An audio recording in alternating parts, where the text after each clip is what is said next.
நீங்கள் போவதற்கான ஒரு திட்ட வடிவத்தை கொடுத்துட்டாங்க. ஏதோ நம்ம சைனா பார்டர் போகிற மாதிரி பெரிய ரெஸ்ட்ரிக்ஷன்லாம் இங்கே காவல்துறை தரப்பில் போடப்படுகிறது. நீங்கள் ஏகனாபுரத்தில் கிட்டத்தட்ட 5 ஏக்கரில் மக்களை ஒரே இடத்துல ஒன்று கூட வச்சு நீங்கள் பேசுகிறீங்க. 9 கிராம மக்களை தான் சந்திக்கணும். ஆமாம், அதுக்கு மேலே சந்திக்கக்கூடாது, என்ன சாப்பிடணும், எங்கே ஒன்றுக்கு போகணும் எல்லாமே சிஸ்டமேட்டிக்காக கொடுத்துருவாங்கன்னு வச்சுங்க. இவங்க ஒரு நாள் அனுமதி கொடுத்தீங்க, 2வது நாள் இருக்கலாம். ஏன்னா நான் வந்து விசா வாங்கி பாஸ்போர்ட் வாங்கி வேறு நாட்டுக்கு போகல, என் ஊருக்குள்ளே போகிறேன், என் மக்களை சந்திக்கிறேன்.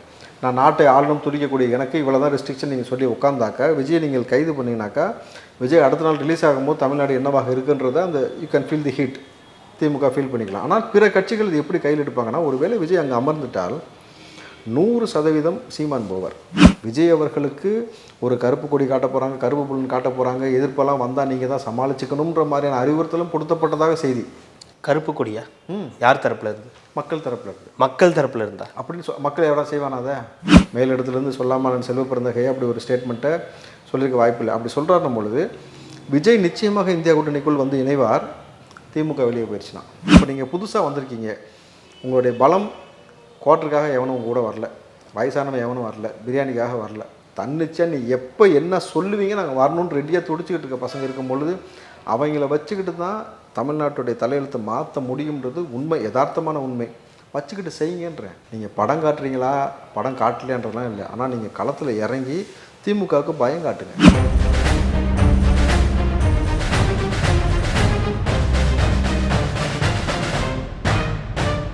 ரெட்ரோலுக்ஸ் நெஞ்சங்களுக்கு வணக்கம். நான் உங்கள் கார்த்திக். இன்றைய பொலிட்டிக்கல் பல்ஸ் நிகழ்ச்சியில் நம்மோடு இணைந்திருப்பவர் திரு ராவுத்தர் இப்ராஹிம் அவர்கள். வணக்கம் சார். வணக்கம் சார். எப்படி இருக்கீங்க? நலமா இருக்கேன் சார். கடந்த காணொலியில் பேசியிருந்தோம், பரந்தூருக்கு பனையூர் டு பரந்தூர் விஜய் அப்படின்னு சொல்லி அது இன்னைக்கு உறுதிப்படுத்தப்பட்டிருக்கு. அஃபிஷியலாகவே வந்து 20ஆம் தேதி அவருக்கு வந்து அனுமதி கொடுத்துருக்காங்க.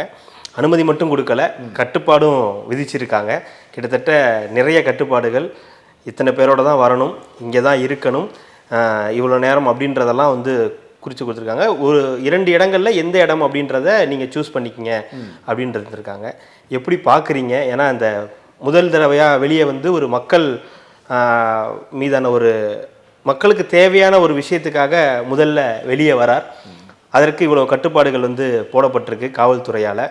எப்படி பார்க்கலாம்? இந்த கட்டுப்பாடுகளெல்லாம் வந்து கடைபிடிக்கப்படுமா அல்லது மீறப்படுமா அப்படின்ற பல கேள்விகள் இருக்குது. முதல் கட்டமாக இதை எப்படி பார்க்குறீங்க? மண்வளம் காப்போம், மக்களை ஒன்று சேர்ப்போம் அப்படின்ற மாதிரி தான் விஜய் வந்து இன்றைக்கி இறங்கியிருக்கிற மாதிரி தெரியுது. தை பிறந்தால் வழி பிறக்கும்னது மக்களுக்கும் விஜய்க்கும் ஒரு சேர பிறந்த மாதிரி தான் தெரியுது.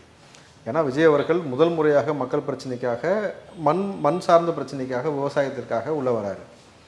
ஸோ இது எந்த அளவுக்கு நேஷ்னல் மீடியா கவர் பண்ணுனாக்கா, விஜய் அவர்கள் அங்கே போகிறதுன்றது வந்து நீங்கள் பார்த்தீங்கன்னா அன்றைக்கி வந்து உதயநிதி அவர்கள் நேரடியாக களத்தில் இறங்கி காலை அடக்கினாலும் சரி, இன்பநிதி இறங்கி காலை அடக்கினாலும் சரி, அது செய்தியாக ஆக்கப்படாது பெரிய லெவலில். இதுதான் மிக முக்கியமாக பார்க்கப்படும். இதை மிகப்பெரிய அளவில் பிஜேபி இதை எடுத்து அரசியல் செய்யும். ஏன்னா நீங்கள் தான் சொன்னீங்க, டெல்லியில் விவசாயிகள் போராடுகிறார்கள், வந்து கிட்டத்தட்ட வந்து அவர்களை வந்து அடக்குமுறை செய்கிறார் மோடின்னு சொல்லி ஸ்டாலின் பேசினது இருக்குது. அதே போல் பார்த்தீங்கன்னாக்கா இந்த பெண்கள் மணிப்பூரில் வந்து நடந்த விஷயமாகட்டும், இங்கே நடந்த விஷயமாகட்டும், இதில் இருக்கக்கூடிய அரசியலை நேர்த்தியாக விஜய் கடத்தி கொண்டு போகக்கூடிய ஒரு சூழல். என்னன்னாக்கா ஸ்ட்ராட்டஜிக்கலாக நம்ம பார்க்க வேண்டியது ஒன்று தான் சார். ஒரு நாள் மழைக்கு சென்னை ஏர்போர்ட் மூடப்பட்டது. சாதாரண மழை, அதீத மழையெல்லாம் கூட கிடையாது. அப்போது அந்த ஏர்போர்ட் அந்த இடத்துல வருது இல்லையா, அந்த இடத்தை தேர்வு செஞ்சு கொடுத்தது யாருனாக்கா திமுக அரசாங்கம். மோடி அவர்கள் பரந்தூரோ விவசாயம் நிலமோ வேணும்னு பிஜேபி கேட்கல. அவர்கள் கேட்டது ஏர்போர்ட்டுக்கு ஒரு தரிசு இடம், அவ்வளோதான். இப்போ இதில் நீங்கள் இந்த விவசாய இடத்தை தேர்வு செய்து கொடுக்க வேண்டிய அவசியம் ஏன் ஏற்பட்டது? அந்த இடத்தை சுற்றி இருக்கக்கூடிய இடத்தெல்லாம் யார் கண்ட்ரோலில் வச்சு யார் வாங்கி வச்சுருக்கா? அதற்காக அந்த ப்ராஜெக்ட் கொண்டு வரீங்களான்னு நம்பர் 1. நம்பர் 2, அந்த ஓடுதளம் ரன்வே வந்து அமைக்கப்படுவது ஏரியின் மீதுன்னு சொல்கிறாங்க. அப்போ அந்த ஏரியின் மீது ரன்வே அமைக்கிறதுனா முதல்ல அங்கே என்ன பண்ணுவாங்கன்னா சாயில் டெஸ்ட் பண்ணணும். சாயில் டெஸ்ட் பண்ணிங்கனாக்கா அதற்கான திடகார்த்தமான மண்ணாக அது இருக்குமானா 100% இருக்காது. ஏன்னாக்கா நார்மலான ஃப்ளைட் மட்டும் கிடையாது, கார்கோ விமானம் முதல் கொண்டு வந்து இறங்க வேண்டிய அளவுக்கு அந்த தரை அந்த அளவுக்கு இந்த உறுதித்தன்மையோடு இருக்கணும்னாக்கா முதல்ல அந்த அரசாங்கம் எதில் கை வைக்கும்னாக்கா அங்கே இருக்க நீரை வெளியேற்றுவாங்க. அப்போ நீரை வெளியேற்றும் பொழுது ஒட்டுமொத்த நிலத்தடி நீரும் அதை சுற்றி இருக்கிற எல்லாமே நிலம் வந்து தரிசு நிலமாக மாறும். கிட்டத்தட்ட மலட்டு தன்மையாக மண் வந்து மாறிவிடுவதற்கான வாய்ப்பு. 2வது, அந்த கொலகொலப்பாக இருக்கிற அந்த களிமண் சதுப்பு நிலத்தில் ஏர்போர்ட் போட முடியாது, அந்த மண்ணை எடுப்பாங்க. மண்ணை எடுக்கும் பொழுது அங்கே வாழக்கூடிய நிலத்தை சார்ந்து வாழக்கூடிய உயிரினங்கள் மண்புழுலேருந்து பல விஷயங்கள் அழிந்து போகும். அந்த மண்ணை அப்புறப்படுத்துவாங்க. 3வது, அந்த இடத்த ரொம்ப ஸ்ட்ராங் பண்ணணுன்றதுக்காக பாறைகள் கொட்டப்படும். அப்போ அந்த பாறை எங்கேருந்து கிடைக்கும்? மலையில் கை வைப்பாங்க, மலையை உடைக்கணும் மறுபடியும். இப்போ மலையை உடைச்சி பாறையை போடணும். அதற்கு ஏற்ற இந்த கரும்பு மண்ணுன்னு சொல்லுவாங்க, கரிசக்காட்டு மண்ணெலாம் ரொம்ப ஸ்ட்ராங்காக இருக்கும், மழை பெஞ்சோன்னா இறுகிரும், அந்த மாதிரி மண்ணை போட்டு அதுக்கப்புறம் மறுபடியும் பார்த்திங்கன்னா நீங்கள் வந்து எம்சாண்டு இதையெல்லாம் போட்டு உருவாக்குனாக்கா, அப்போ ஒரு திட்டத்திற்கு 1000 இடத்துலேருந்து மண்ணை எடுக்கிறாங்க, தண்ணீர் அளிக்கிறாங்க, நிலத்தடி எடுக்கிறாங்க, மலையை உடைக்கிறாங்க. இதையெல்லாம் செஞ்சு பெரிய பிரம்மாண்டமான பொருட்செலவு செய்த பிறகும் மழை வந்தால் இயற்கையாக வடிந்தோடி அங்கே தான் போய் சேரும். அப்போது அந்த ஏர்போர்ட்டு சம்பிச்சு போய் நாசமாக போகிறதுக்கான வழி இருக்கும். அப்போது அதானிக்காக நீங்கள் இந்த விஷயத்தை செய்கிறீர்களான்னு ஒரு கேள்வி வரும். அதானியே நேரடியாக வெளியில் வந்துட்டு இந்த இடத்த நான் கேட்கலன்னு முடிச்சுட்டு போயிடுவாப்புல. கரெக்டுங்களா? நான் கேட்டது தமிழ்நாட்டில் மோடி கேட்டது ஒரு இடம். அப்போ இவ்வளவு திட்டமிட்டு விவசாயிகள் 900 நாள் போராடிய பிறகும் அந்த இடத்திற்கு செவிசாய்க்காமல் ஸ்டாலின் போல, துணை முதலமைச்சர் போல, கனிமொழி போல எந்த திமுக சார்ந்த அமைச்சர் பெருமக்கள் போகலை, கலெக்டர்கள் போய் பெரிய ஆய்வு செய்யலை. ஒரு நபர் எங்கு யார் அந்த போய் மக்களை போய் சந்தித்தாலும் வழக்கு. சவுக்கு சங்கர் போய் போனால் வழக்கு, மக்களை போராட தூண்டினார், காவலர் பணிவிட செய்யாமல் செஞ்சார், அப்படி தடுத்தாருன்னு ஒரு வழக்கு. அப்போது தொடர்ச்சியாக ஒரு அடக்குமுறையை கட்டவிழ்த்து இவ்வளோ பெரிய அத்துமீறல் செய்ய வேண்டிய அவசியம் என்ன இருக்கிறது அப்படின்றது தான் விஜய் வந்து அன்றைக்கி மெயினாக புரிய வைக்கணும். இதை நீங்கள் போய் அந்த மக்களோட சந்தித்து பேசுவதன் மூலமாக மட்டும் தீர்வு எட்டப்படாது, செய்தியாளர் சந்திப்பு நடத்தணும். விஜய் அவர்கள் நீங்கள் செய்தியாளர் அது ஒரு பெரிய பிரச்சனையாக இருக்கு இல்லையா? ஆமாம் சார். தொடர்ந்து அவர் இந்த பிப்ரவரி 2 வரும்போது அவருடைய கட்சி வந்து ஒரு வருட காலத்தை எட்டுது. அவர் 20ஆம் தேதி போக போகிறாருன்னா அன்றைக்கும் ஒரு ப்ரெஸ்ஸை மீட் பண்ணலன்னா அப்படி ஒரு கேள்வி வரும் இல்லையா? பண்ணலைன்னா அது வந்து நீங்கள் இவ்வளோ முன்னெடுப்பு எடுத்தது வேஸ்ட்டுன்னு அர்த்தம். ஏன்னா நீங்கள் போவதற்கான ஒரு திட்ட வடிவத்தை கொடுத்துட்டாங்க. ஏதோ நம்ம சைனா பார்டர் போகிற மாதிரி பெரிய ரெஸ்ட்ரிக்ஷன்லாம் இங்கே காவல்துறை தரப்பில் போடப்படுகிறது. நீங்கள் ஏகனாபுரத்தில் கிட்டத்தட்ட 5 ஏக்கரில் மக்களை ஒரே இடத்துல ஒன்று கூட வச்சு நீங்கள் பேசுகிறீங்க. 9 கிராம மக்களை தான் சந்திக்கணும். ஆமாம், அதுக்கு மேலே சந்திக்கக்கூடாது, என்ன சாப்பிடணும், எங்கே ஒன்றுக்கு போகணும், எல்லாமே சிஸ்டமேட்டிக்காக கொடுத்துருவாங்கன்னு வச்சுங்க இவங்க. ஏன்னா இப்படித்தான் இந்த ஆட்சி இருக்கிறது. இல்லை, இது விஜய்க்கு விதிக்கப்பட்டதா இல்லை பொதுவாகவே அங்கே போகிறவங்களுக்கு விதிக்கப்படுற கட்டுப்பாடுகளா? இந்த அளவுக்கு விதிக்கப்படுவது விஜய்க்கு தான். இதுக்கு முன்னாடி போனவங்களுக்கு இந்த அளவுக்கு இந்த அளவுக்குலாம் கட்டுப்பாடுகள்லாம் கிடையாது. நீங்கள் இல்லை, இன்னொரு கேள்வி, யார் போயிருக்கான்னு இருக்குல்ல, யாரெல்லாம் அங்கே போனாங்கன்னு ஒரு கேள்வி இருக்கு. சீமான் போயிருக்காரு, சவுக்கு சங்கர் போயிருக்காரு, வேறு யார் பெருசாக அங்கே போனாங்கன்னு கேட்காக்கா அது ஒரு கேள்வி இருக்குது. ஆனால் நான் என்ன யதார்த்தமாக இன்னொன்று கேட்கலாம் சார். ஒரு நிகழ்வுக்கு முதலமைச்சர் ஸ்டாலினோ உதயநிதியோ கலந்துக்கிறாருன்னு வச்சுங்களேன். அந்த இடத்தில் தன்னிச்சையாக பிரம்மாண்டமான கூட்டம் வருதுன்னா காவல்துறை தடுப்பீங்களா? அதுக்கு தேவையான இதை தான் செய்வாங்க. ஆளை வர வைக்கிறதுக்கு சோறு போகிறதுக்கு வேலையை பார்ப்பீங்க, எங்களுக்கு எவ்வளோ மக்கள் வரவேற்பு கொடுக்குறாங்கன்னு நீங்கள் பறைசாற்றுவீங்க. ஆனால் விஜய் போனாக்கா இவ்வளோ பேர் தான் போகணும்னு ஒரு லிமிட்டேஷன் கொண்டு வரீங்கல்ல, ஏன் கொண்டு வரீங்க? இல்லை, இது சாத்தியமானு கேட்குறேன். இப்போ அவங்க ஒரு லிமிட்டேஷன் கொடுக்குறாங்க, விஜய் அவர்கள் விஜய் அவர்கள் கூட இவங்கெல்லாம் போகலாம் அப்படின்னு சொல்லி ஒரு லிமிட்டேஷன் கொடுக்குறாங்க இல்லையா? இது சாத்தியப்படுமான்னு கேட்குறேன். அது சாத்தியப்படுமானா சாத்தியப்படுத்துவார்கள். எல்லையில் வந்து ஃபுல்லாக பார்த்தீங்கன்னா கொரோனா காலத்தில் வந்து போலீஸை போட்டு செக் பண்ணி அனுப்பிச்ச மாதிரி சொல்ல முடியாது. தனியாக டோக்கன் பாஸ்ன்னு கொடுத்தாலும் கொடுத்தது ஆச்சரியப்படுறதுக்கு இல்லை சார். அந்த அளவுக்கான ஒரு வேலையை செய்வார்கள். ஏன்னாக்கா இது செய்தியாக மாறிவிடும், பெரிய லெவலில் நேஷ்னல் லெவலில் கவனிக்கப்படும். ஏன்னா இதில் பிற அரசியல் கட்சியும் எப்படி பார்க்கணாக்கா, விஜய் மட்டும் இதில் ஸ்கோர் பண்ணிட்டாருன்னா என்ன பிரச்சனை, எலெக்ஷன் டயத்தில் ஒரு சிக்கல் இருக்குல்ல, நம்மளும் ஸ்கோர் பண்ணணும்னு நினைப்பாங்க. ஒரு வேளை விஜய் இந்த இடத்துல மக்களை சந்திச்சுட்டு இவ்வளோ பிரச்சனை இருக்கு இல்லையா, இந்த பிரச்சனையை பெரிய லெவலில் நம்ம வந்து இதுக்கு நீதி கிடைக்கணும்ட்டு அங்கேயே உட்காந்துறாருன்னு வச்சுங்க, ஹால்ட்டு போட்டுறாரு. ஒரு நாள் அனுமதி கொடுத்தீங்க, 2வது நாள் இருக்கலாம். ஏன்னா நான் வந்து விசா வாங்கி பாஸ்போர்ட் வாங்கி வேறு நாட்டுக்கு போகல, என் ஊருக்குள்ளே போகிறேன், என் மக்களை சந்திக்கிறேன், நான் நாட்டை ஆளுநம் துடிக்கக்கூடிய எனக்கு இவ்வளோ தான் ரெஸ்ட்ரிக்ஷன் நீங்கள் சொல்லி உட்காந்தாக்கா விஜய் நீங்கள் கைது பண்ணிங்கனாக்கா விஜய் அடுத்த நாள் ரிலீஸ் ஆகும்போது தமிழ்நாடு என்னவாக இருக்குன்றத அந்த you can feel the heat DMK feel பண்ணிக்கலாம். ஆனால் பிற கட்சிகள் இது எப்படி கையில் எடுப்பாங்கன்னா, ஒருவேளை விஜய் அங்கே அமர்ந்துட்டால் 100% சீமான் போவார். இந்த அரசியல் முரண்பாடெல்லாம் கருத்தியல் முரண்பாடெல்லாம் தாண்டி விவசாய பிரச்சனைக்காக நம்ம போய் 2வது அவருமே வந்து ஒரு பெரிய யங்ஸ்டர்ஸுடைய கூட்டத்தை தன் வசப்படுத்தணும் ஒரு தேவை இருக்குது. ஏற்கனவே அங்கே போயிருக்கார் நம்மளுது, சீமான் போவார். விவசாய பிரச்சனைனா பாட்டாளி மக்கள் கட்சி முதல் ஆளாக வரும். அன்புமணி போவதற்கான வாய்ப்பு 100%. அன்னைக்கேவா விஜய் தொடர்ச்சியாக அங்கே அமர்ந்தால் அன்னைக்கேவா விஜய் அங்கேருந்து அப்புறப்படுத்துகிறாங்களான்றது விஜய் எடுக்கக்கூடிய முடிவு. நீங்கள் சொல்கிற ஒரு விஷயம் வந்து ஒரு கற்பனையான விஷயமா இருக்கு இல்லையா? இப்போது நீங்கள் விஜய் அவர்கள் போகிறாரு, சந்திக்க போகிறாரு, இவ்வளோ தான் இப்போதைக்கு செய்தி, கட்டுப்பாடுகள் விதிக்கப்பட்டிருக்குன்றது செய்தி. அப்படின்னும் போது போயிடுவார், அங்கே போய் தங்குவதற்கான வாய்ப்புகள் இருக்குன்றதெல்லாம் விஜயே வந்து அதெல்லாம் யோசிக்க மாட்டார். மைண்டில் வச்சுருந்தா இல்லை விஜய் யோசிங்கன்றேன் நான். இல்லை, முதல்ல விஜய் மேலே ஒரு பெரிய ஒரு சந்தேகம் இருக்கு இல்லையா, இதெல்லாம் அவர் பண்ணுவார். ஏன்னா இப்போ தான் போகிறார், கட்சி ஆரம்பித்து ஒரு வருட காலம் கழித்து இப்போ தான் அவர் போகிறார். இப்போ தான் போய் மக்களையே சந்திக்க போகிறார், முதல் முறையாக ஒரு மக்களை சந்திக்க போகிறார். ஒரு மக்கள் பிரச்சனைக்காக அப்படின்னும் போது இவ்வளவு யோசிப்பாரா அப்படின்ற ஒரு கேள்வி வருது. இவ்வளோ யோசிக்க மாட்டார் நம்மளால உறுதியாக சொல்ல முடியாதுல்ல. விஜயோட செயல்பாடு எப்படி இருக்கும்னு இன்னும் யாருமே பார்க்கலன்னும் பொழுது ஏன் இது நாள் வரைக்கும் வச்ச செயல்பாடுகளை வச்சு நம்ம பார்க்கும்போது சொல்கிறேன்.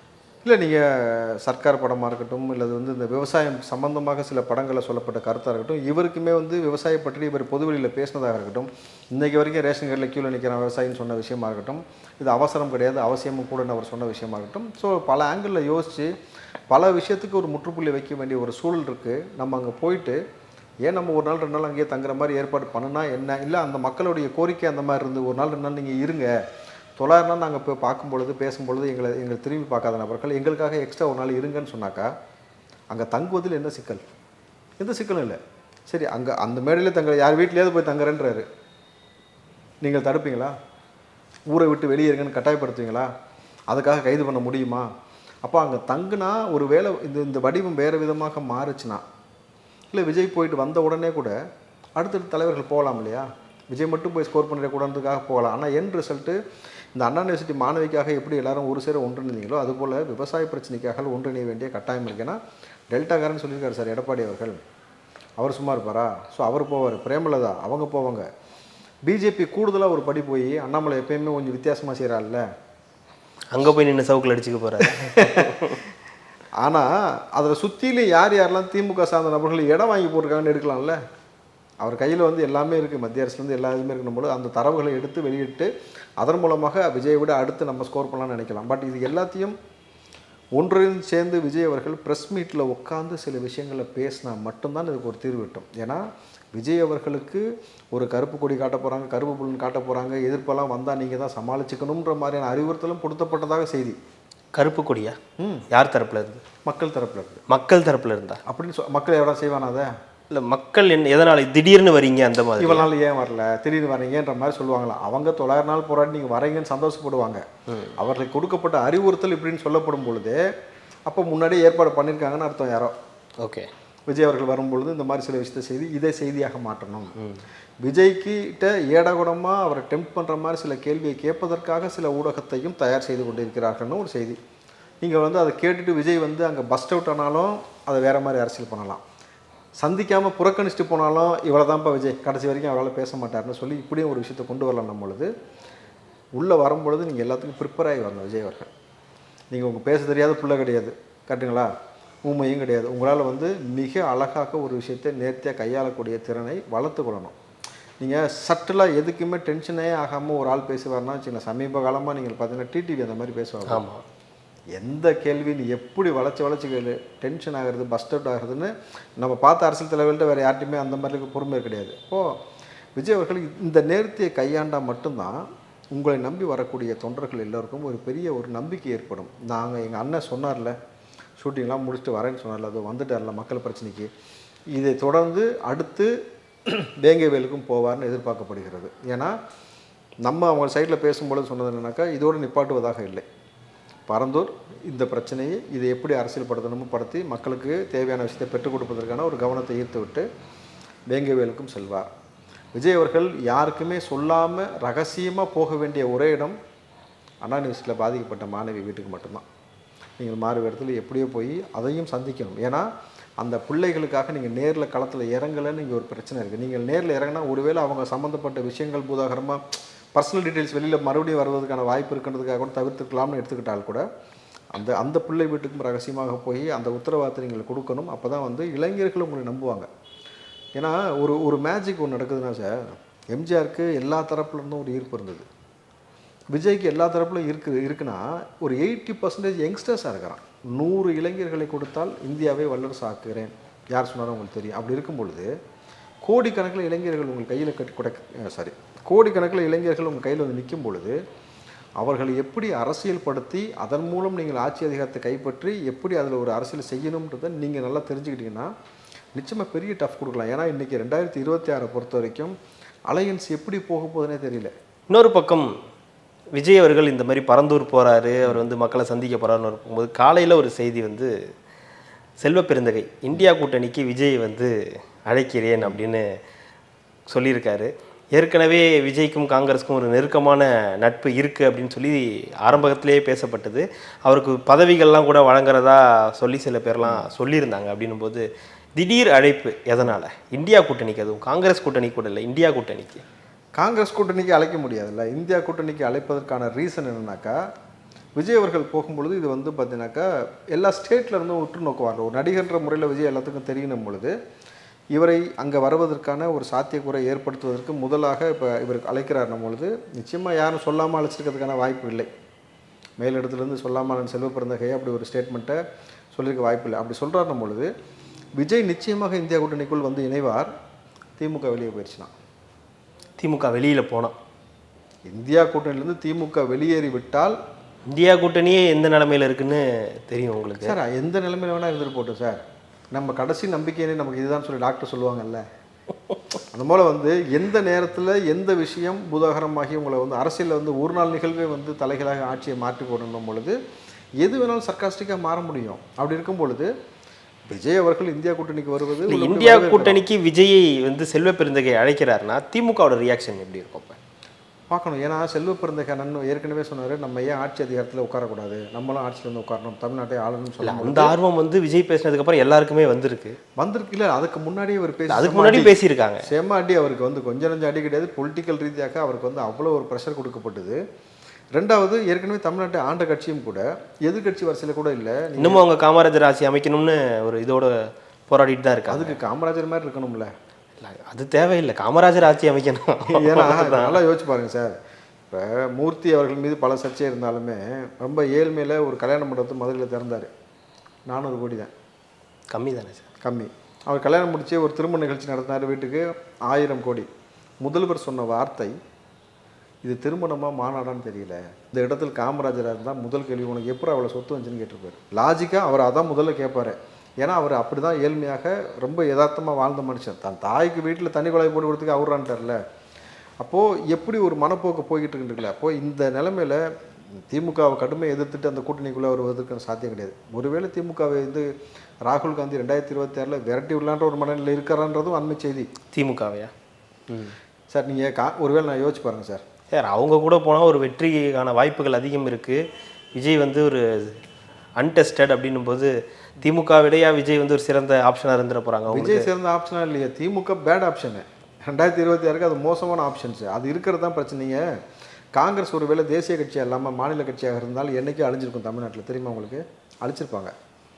அங்கே இருக்கிறதுனால இங்கே வந்து உயிர் இருக்குது, இன்னும் ஊசலாடிக்கிட்டு இருக்குது. இந்த உயிரை ஊசலாடுவதுக்கு காரணமே பார்த்தீங்கன்னாக்கா, ஒரு 3 வருஷத்துக்கு ஒரு தலைவரும், அந்த தலைவர் வந்து பல கோணங்களில் சொல்லப்படுது. அதிகமான சொத்து சேர்த்து வழக்கு வந்துடும் சொல்லிட்டு மௌனிச்சு போகிறீங்களா? ஏன்னா அது காங்கிரஸ்க்கு மட்டும் பொறுத்தது கிடையாது சார். கம்யூனிஸ்ட், மார்க்சிஸ்ட், விடுதலை சிறுத்தை, தமுமுக, இந்தியன் முஸ்லீம், திக, வைகோ, இந்த பக்கம் நம்மளுடைய விடுதலை சிறுத்தையிலேருந்து எல்லாத்துக்குமே பொருந்தும்.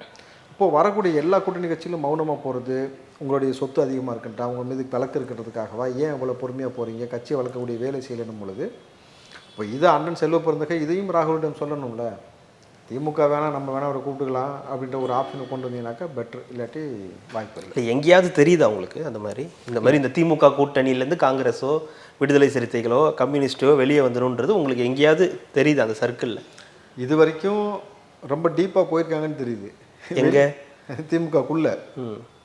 புரியுதுங்களா? அந்த கங்காரு வந்து குட்டியை உள்ளே வச்சுருக்கோம்ல, அந்த மாதிரி வந்து ஒரு பெரிய கங்காரு திமுகனா எல்லா குட்டியும் வந்து உள்ளே வச்சுக்கிட்ட மாதிரி நெருக்கமாக வச்சுக்கிச்சு. புரியுதுங்களா? அப்படி தான் வச்சுருக்கிறாங்க நம்மளது. அண்ணன் செல்வ பிறந்தகை இன்றைக்கு ஒரு செய்தியாக கசியவிட்டிருக்கிறார். ஒருவேளை ராகுலுடைய எண்ணம் வந்து, ஆனால் எனக்கு தெரிஞ்ச வரைக்கும் ராகுலுடைய எண்ணம் வந்து 2026 பொறுத்த வரைக்கும் இவர் வந்து ஒரு ஆளுமையாக வருவார். அடுத்த எலெக்ஷனில் வந்து ஒரு பெரிய ஒரு மாஸ் லீடராக இருப்பான்றதுல எந்த மாற்று கருத்தும் இல்லை. ஏன்னா ராகுலுக்கு இந்தியாவை கைப்பற்றணும், விஜய்க்கு தமிழ்நாட்டை கைப்பற்றணும், இதான் நோக்கமாக இருக்கணும் பொழுது அப்படி ஒரு நல்ல ஒரு ஆரோக்கியமான ஒரு அரசியல் வந்தால் நல்லது தானே சார். இன்னொரு பக்கம் இந்த பரந்தூர் சம்மந்தமான பல விஷயங்கள் வந்து விஜய்க்கு நெருக்கமானவர்கள் நிறைய சொல்லியிருப்பாங்க. அங்கே போய் பேசினா அவர் என்ன மாதிரியான விஷயங்களை பேச வேண்டியிருக்கும் மக்கள்கிட்ட? மக்கள் அவர்கிட்ட சில விஷயங்கள் சொல்லுவாங்க. பட் அது ஒரு நாள் செய்தியாக மட்டும் மாறிடுச்சுன்னா அது எப்படி இருக்கும்? இப்போ நீங்கள் சொன்ன மாதிரி ஒரு 3 நாளோ இருந்தாருன்னா அது ஒரு பெரிய செய்தியாக இருக்கும். இப்போ அவர் போகிறதே பெரிய செய்தி தான் அப்படின்னா கூட நிறைய கட்டுப்பாடுகள்லாம் விதிக்கப்பட்டிருக்கு. அப்படின் போது அவரிடம் என்ன கோரிக்கை வைப்பாங்க? அப்போ அவர் என்ன சொல்லுவார்? அந்த மக்களுக்கு அவர் என்ன சொல்ல முடியும்? ஆனால் எந்த தலைவரும் செய்யாத இன்னொரு இந்த விஷயம் விஜய் செய்வதில் ஒரு ப்ளஸ் என்னன்னாக்கா, அந்த எல்லா 9 கிராம மக்களையும் கிட்டத்தட்ட ஒரே இடத்துல 5 ஏக்கரில் ஒன்று சேர வர வைக்கிறதும், முதல்ல அங்கே போனோன்னே அவர் செய்யக்கூடிய ஒரு விஷயம், மக்களுக்கு எதுவும் கட்டுப்பாடுகள் இல்லைல்ல? அது இனிமேல் தான் தெரியும் சார். இல்லை எதுவும் பேசக்கூடாது, இதெல்லாம் பேசக்கூடாது அப்படின்றதெல்லாம் அப்படிலாம் இது வரைக்கும் யாரும் சொல்ல மாட்டாங்க. இங்கே இப்போ நீங்கள் கருப்பு ஷால்லாம் போட்டு வரலான்னு சொல்லுவாங்க, திமுக அவுக்காது, அதெல்லாம் எந்த பிரச்சனையும் கிடையாது. ஆனால் விஜய் அவர்கள் இந்த எல்லாத்தையும் ஒன்று சேர்க்கும் பொழுது அது என்ன ப்ளஸ்னால், முதல்ல விஜய் வந்து அங்கே நிச்சயமாக அந்த மக்களுக்கான உணவையும் நீரையும் முதல்ல கொடுப்பதற்கான ஒரு வேலை செய்வார். பேஸ் அங்கேருந்து ஸ்டார்ட் ஆகும். உங்களுக்கு என்னென்ன சிக்கல் இத்தனை ஆண்டு காலமாக இருக்கிறது, இந்த பூர்வீக நிலத்தை விட்டு நீங்கள் ஏன் போகலை, இது வந்து இது வளர்ச்சிக்கான திட்டமாக பார்க்குறீங்களா, எப்படி பார்க்குறீங்கன்றது ஒன்று இருக்குது. ரெண்டாவது, நம்ம பேசின வரைக்கும் அந்த மண் சார்ந்த ஆய்வாளர்கள் சொல்வதே வந்து அந்த மண் ஏர்போர்ட்டுக்கு தகுதியான மண் கிடையாது. இதில் வருவது பிரச்சனை, நீங்கள் வந்து பாறையை கொட்டி கல்லை கொட்டி எம்சாண்டை கொட்டி ரொம்ப திடமான மண்ணாக மாற்றினால் கூட மழை வந்தானே ஆட்டோமேட்டிக்காக தண்ணி அங்கே தான் ஏறும். ஏன்னா உங்களுக்கு இப்படி தான் இருக்கே தவிர வழிபாதை இப்படி இல்லை. அப்போது நீங்கள் அதை அடைப்பதற்கு நீங்கள் பெரிய டேம் மாதிரி மேடு மாதிரி ஏதாவது கெட்டுறீங்கன்னு வச்சுங்களேன், மணல் மேடு, அது எங்கே போகும் தண்ணி? சென்னை நோக்கி இந்த பக்கம் அடுத்து உள்ளே வரும். இப்போ பெரிய ஒரு இயற்கையில் ஒரு பெரிய ஒரு மாற்றத்தை இப்படி தான் வழித்தடங்களை மாற்றி மாற்றினா உலகம் நாசமாக போயிட்டுருக்கு. இன்றைக்கி அமெரிக்கா எப்படி பத்து ஏறிடுதுன்னு நம்ம பார்க்குறோம் ஒவ்வொரு இடங்கள்லையும் பொழுது. அப்போது அந்த மக்கள்கிட்ட என்னென்ன சிக்கல் உங்கள்கிட்ட இருக்குது, எதையெல்லாம் செய்யணுன்றது தனிப்பட்ட முறையில் அவங்க பேசுகிறத வீடியோ ஃபுட்டேஜ் கண்டிப்பாக கவர் பண்ணுவாங்க. அதுக்கப்புறம் அவங்கள்ட்ட மனுவாக பெற்றுக்கொள்ளுது, நான் ஆட்சிக்கு வந்தால் எதை நீங்கள் எதிர்பார்க்கிறீர்கள், அது நிச்சயமாக கேட்பார். நம்மளுடைய ஆட்சி வரும்பொழுது எதை எதிர்பார்க்குறீங்களோ இதெல்லாம் நான் வந்து ஒரு கூட்டணி ஆட்சி அமையும் பொழுது அவர்களிடம் எதை வலியுறுத்தி உங்களுக்கு எதை உறுதிப்படுத்தணுன்றது கேட்பார். அதை தாண்டி இவர் என்ன உறுதிமொழி கொடுக்க போகிறாருன்னு ஒன்று இருக்குது. நீங்கள் எல்லாத்தையும் கேட்டுட்டு உங்கள் சார்பில் என்ன சார் செய்ய போகிறீங்க, நீங்கள் வந்திருக்கீங்க பார்த்துருக்கீங்க, இதுவே நேஷ்னல் செய்தியாக மாறி இருக்கானால் இது செய்தியாக ஒரு விளம்பரமாக கடந்து போகாமல் எங்களுக்கு எது நன்மை பேருக்கும், இது எப்படி நீங்கள் செய்ய போகிறீங்க அப்படின்ட்டு அந்த மக்களும் ஒரு கோரிக்கை வைக்கணும். எங்கள் வீட்டு பிள்ளைன்னு சொல்கிறோம், ரேஷன் கார்டில் உன் பேர் இல்லைன்றது இன்ன வரைக்கும் எல்லாமே உங்களை சொல்லிகிட்டு இருக்கிறோம், எங்கள் வீட்டில் ஒரு 4 நாள் தங்குங்க அப்படின்னு சொன்னால் அந்த கோரிக்கையை ஏற்றுக்கணும். சொல்லி ஒரு 4 நாள் அங்கே தங்குறதுக்கான ஏற்பாடு பண்ணுங்கள். தங்குறதுக்கு கைதே பண்ண முடியாது சார். நீ ஊரை விட்டு வெளியில் வா, பாஸ்போர்ட் முடிஞ்சிச்சு, வீசா முடிஞ்சிச்சுன்னு சொல்ல முடியுமா?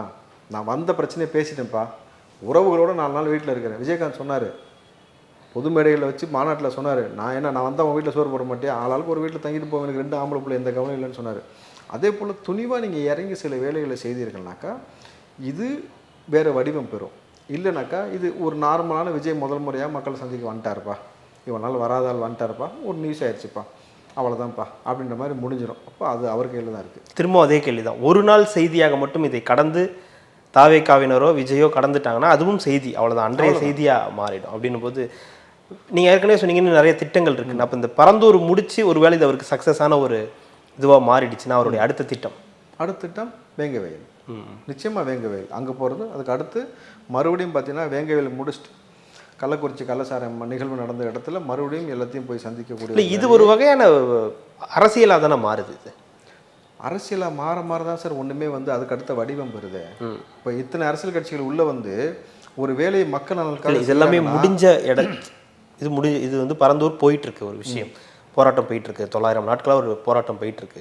இன்னொரு பக்கம் வேங்கவயல் ஏற்கனவே 2 வருஷம் ஆயிடுச்சு. 2 வருஷமாக நீங்கள் என்ன பண்ணீங்க அப்படின்னு ஒரு கேள்வி வரும். அங்கேருந்து கள்ளக்குறிச்சின்னா அது நடந்து ஆகி போச்சு. அதுக்கடுத்து மதுரை டங்ஸ்டன், இது எல்லாமே நடந்து முடிந்து அதற்கு பிறகு ஒரு அரசியல் தலைவர் போய் பார்க்குறது எப்படி செய்தியாகப்படும்னாக்கா 2 ஆண்டுகளாக ஆகியும் இந்த ஆட்சியில் இதற்கான தீர்வு எட்டப்படவில்லை.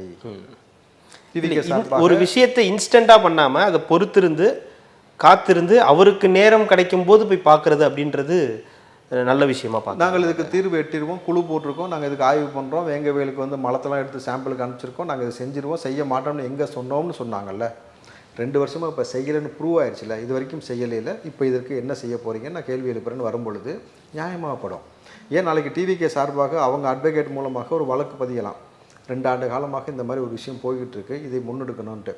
விஜய் போகிற இடத்துல மக்கள் க்ரௌட் ஜாஸ்தியாக வர வர வர ஒரு சென்சிட்டிவான விஷயமாக மாறிக்கிட்டே இருக்கும் சார். எங்கேயாவது ஏதாவது 4 சம்பவம் நடக்கும். அப்போ எதை தொடர்ந்து இந்த சம்பவம் நடந்துச்சு, அப்போ விஜய் ஒரு இடத்துக்கு வந்தால் இப்படி ஒரு பிரச்சனை வருதுனாக்கா இப்போ நாளைக்கு ஒரு சட்ட சிக்கலாக வந்துருமோ, ஒரு மக்கள் க்ரௌடு கூடுதோன்றதையும் அரசாங்கமும் ஆளுநரும் எல்லாமே கவனித்து பார்ப்பாங்க இல்லையா. அப்போ வந்து உளவுத்துறையும் தொடர்ந்து ரிப்போர்ட் கொடுத்துக்கிட்டு இருக்கணும் பொழுது, சார் இதுக்கு ஒன்று தீர்வு பண்ணுங்கள், இல்லை போக விடாமல் தடுங்க. அப்போ தடுத்தாக்கா அடுத்த கட்டமாக அவங்க ஒரு முன்னுப்பாங்க. அரசியல் இப்படி தான் சார், நெருக்கடி ஏற்படுத்துவதான உண்மையாலுமே ஒரு எதிர்கட்சியோடைய வேலையாக இருக்கணும். இப்போ நீங்கள் புதுசாக வந்திருக்கீங்க, உங்களுடைய பலம் குவார்ட்டருக்காக எவனும் உங்க கூட வரல, வயசானவன் எவனும் வரல, பிரியாணிக்காக வரல, தன்னிச்சா நீ எப்போ என்ன சொல்லுவீங்க நாங்கள் வரணும்னு ரெடியாக துடிச்சிக்கிட்டு இருக்க பசங்க இருக்கும் பொழுது அவங்கள வச்சுக்கிட்டு தான் தமிழ்நாட்டுடைய தலையெழுத்தை மாற்ற முடியுன்றது உண்மை, யதார்த்தமான உண்மை. வச்சுக்கிட்டு செய்யுங்கன்றேன். நீங்கள் படம் காட்டுறீங்களா, படம் காட்டலையான்றலாம் இல்லை. ஆனால் நீங்கள் களத்தில் இறங்கி திமுகவுக்கு பயம் காட்டுங்க. அந்த பயம் காட்டிட்டீங்கனாலே போதும். ஒரு ஒரு ஒரு ஒரு மாறுதலை நோக்கி வந்து ஒரு மாதிரி நகர ஆரம்பிச்சிடும். அது நமக்கும் ஒரு ஆரோக்கியமான விஷயமா அமையும் சார். மிக்க நன்றி சார். இவ்வளோ நேரம் உங்களுடைய நேரத்தை ஒதுக்கி எங்களுக்காக பல்வேறு தகவல்களை பகிர்ந்தமைக்கு ரெட் லுக்கிங் சார்பாக மிக்க நன்றி. நன்றி சார்.